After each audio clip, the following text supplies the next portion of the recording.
Attention, la vidéo qui va suivre est tirée de faits réels.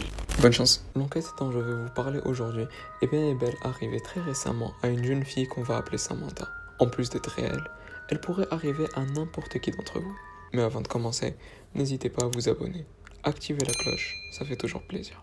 Pour bien vous faire comprendre le personnage, il faut que vous sachiez pour commencer que Samantha n'a que 18 ans au moment des faits. Qui dit 18 ans, dit l'année du bac. Et là où la majorité de ses amis se concentraient à 100% sur leurs études, Sam était plutôt du genre à sécher ses cours et aller se poser dans un parc en écoutant de la musique et livre à la main. En attendant que les cours finissent pour rentrer chez elle sans éveiller les soupçons de ses parents ou de son grand frère Adam. Nous sommes le mardi 20 octobre.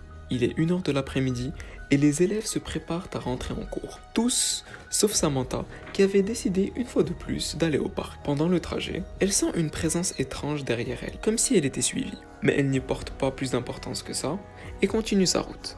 Une fois arrivée au spot où elle a l'habitude de lire son bouquin, une musique calme et étrange retentit des bois. Sam tourne sa tête vers la musique et tombe nez à nez avec un homme qui l'a fixé.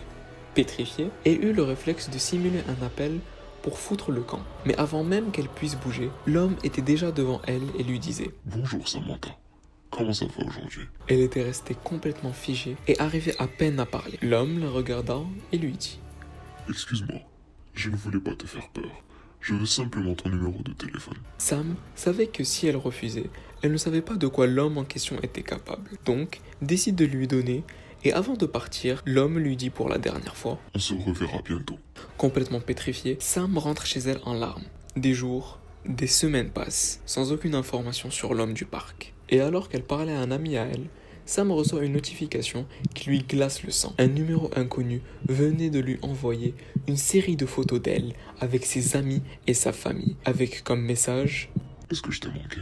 Ça faisait maintenant des semaines qu'elle se faisait suivre et photographier par cet homme qui gardait toutes ses photos. Là vous vous dites, mais pourquoi elle appelle pas la police? Et même pourquoi elle en parle pas à ses amis? Eh bien vous vous rappelez quand je vous avais dit qu'il avait des photos d'elle? Eh bien dans chacune des photos, que ce soit avec sa famille ou ses amis, l'homme prenait toujours le soin d'écrire le nom et l'adresse de chaque personne sur les photos. Donc que si elle faisait quoi que ce soit contre cette personne, il n'hésiterait surtout pas à liquider une personne au hasard. Il est 9h du soir. Sam rentre chez elle complètement fatiguée et décide de se faire couler un bain. Tout se passe bien, elle écoute un peu de musique, finit et sort de son bain. Prend son téléphone pour arrêter la musique et reste figée de peur. Samantha vient tout juste de recevoir une nouvelle notification de l'homme qui avait envoyé en photo la chambre de Samantha.